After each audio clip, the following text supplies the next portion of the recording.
আসসালামু আলাইকুম সবাইকে, কেমন আছেন সবাই? আশা করি সবাই ভালো আছেন। সকালের নাস্তা বানাইতেছি রুটি, চা আর ডিম ভাজা। আমাদের চুলাতে কালি পড়ে দেখে আমি একটা ভিডিওতে বলছিলাম, তো অনেকে অনেক রকম টিপস দিছেন, তো কাজে কিন্তু কিছুটা হইলেও আসছে।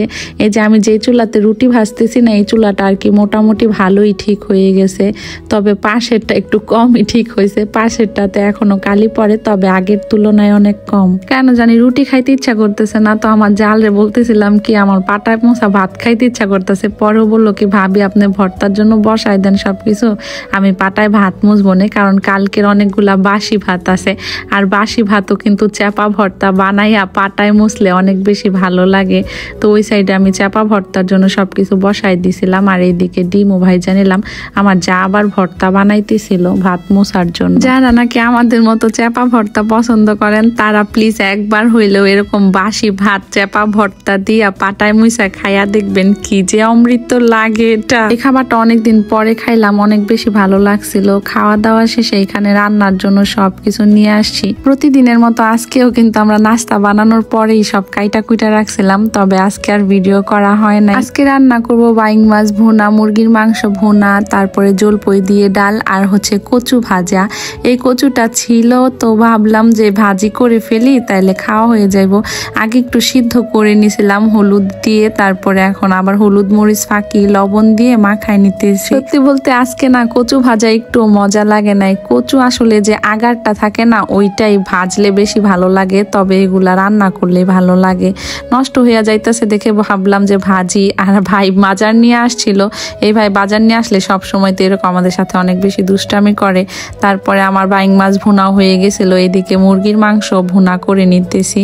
আগে কষাইয়া পরে কিন্তু আমি পানি দেই, তারপরে আবার কষাইয়া ভাজা ভাজা কইরা পরেই নামাই।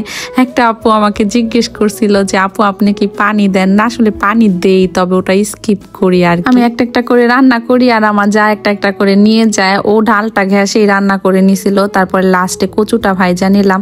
ভাত বসাই দিয়ে আমি আর সামিউন আবার একটু বাজারে যাইতেছি। আসলে আমরা না এই টাইমটাতে বাজারে যাইতে বেশি পছন্দ করি। এই টাইমে অনেক বেশি ভিড় কম থাকে, মানুষজন কম থাকে। বাজারে আসছি সামিউনকে একটু ডাক্তার দেখাই, তো একটু ঠান্ডা ঠান্ডা লাগছে, আবার মাথাও অনেক ব্যথা করে ঠান্ডার থেকে, এর জন্য।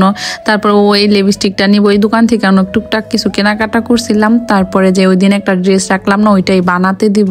আমার আবার একটা অভ্যাস আছে, ইদানিং আমি যত ড্রেস বানাই লেস ছাড়া বানাইতেই পারি না। ড্রেসটা অনেক সুন্দর একটা ডিজাইন দিয়ে বানাইতে দিছি, বানানো হইলে শেয়ার করবো নে। তারপরে এই তো এখান থেকে ওষুধ নিয়ে নিছিলাম ওর জন্য। আর এই ফলটা কে কি নামে চিনেন? আমরা তো এটাকে পানি ফল বলি। আমার মার অনেক বেশি পছন্দ, মানে আমার শাশুড়ির। মার জন্য 1 কেজি নিয়ে নিলাম। আর এখানে সামিউন আবার বলতেছে মালটা আর পেয়ারা নেব, ওইটাও নিয়ে নিছি। ও বলতেছে কি ওর স্যার নাকি ওর আমলকি খাইতে বলছে ঠান্ডার জন্য। পরে আমি বলি কি আচ্ছা নিয়ে নাও, সমস্যা নাই। পরে আবার আমলকিও নিছিল। বাড়িতে আইসাই তো গোসল টোসল কইরা ফ্রেশ হইয়া এখন ভাত খাইতে আসছি। আর সবার খাওয়া দাওয়া শেষ, এখন আমি আর সামিউন খাবো। সামিউন আবার ভাত খাইতে চাইতেছে না, ওর নাকি ভালো লাগতেছে না, মাথাটা একটু ব্যথা ব্যথা করতেছে। পরে আমি বললাম ড্রেস চেঞ্জ করে তাড়াতাড়ি খাইতে আসো, মুরগির মাংস রান্না করছি। মুরগির মাংসর কথা শুই নাও খাইতে চাইতেছে না। আসলে শরীর ভালো না লাগলে কিছুই ভালো লাগে না। ভাত দিছিলাম, যদিও সবটুক খায় নাই, অর্ধেক খাইয়াই উঠা গেছে। খাওয়া দাওয়া শেষ করে আমি শুয়েছিলাম, সামিউন আবার পড়তে গেছিল। আমার ছোট যে আবার আইসা পড়ছে, তো আবার আসার সময় রাস্তার থেকে পুরি, তারপরে পেঁয়াজু, বাচ্চাদের জন্য নুডলস নিয়ে আসছে। এর জন্য আজকে আর সন্ধ্যায় কিছু বানাইতেও হইব না, কিছু করতে হইব না। আমি খাইয়া সামিউনের জন্য রাইখা দিলাম। তারপরে তো সামিউন আবার পইরা আইসা পড়ছে। সামিউন আসতে আসতে এখন মাগরিবের আজান দিয়ে দেয়। আমার তো নামাজ পড়া শেষ হয়ে যায়। আফি আর আয়ান ওই রুমে নামাজ পড়তেছিল, আমি বললাম তুমিও নামাজ পড়ো যাও। বলতেছে আম্মি আমার ভালো লাগতেছে না, আজকে নামাজ পড়তে ইচ্ছা করতেছে না। মাগরিবের পর আবার ওদের হুজুরও আসে পড়াইতে। হুজুরের থেকে পড়া শেষ করে আমরা নিচে আসছি। তো নিচে আসার পর দেখি কি নায়েল খেলনা নিয়ে আসছে, আমার আবার দেখাইতেছিল।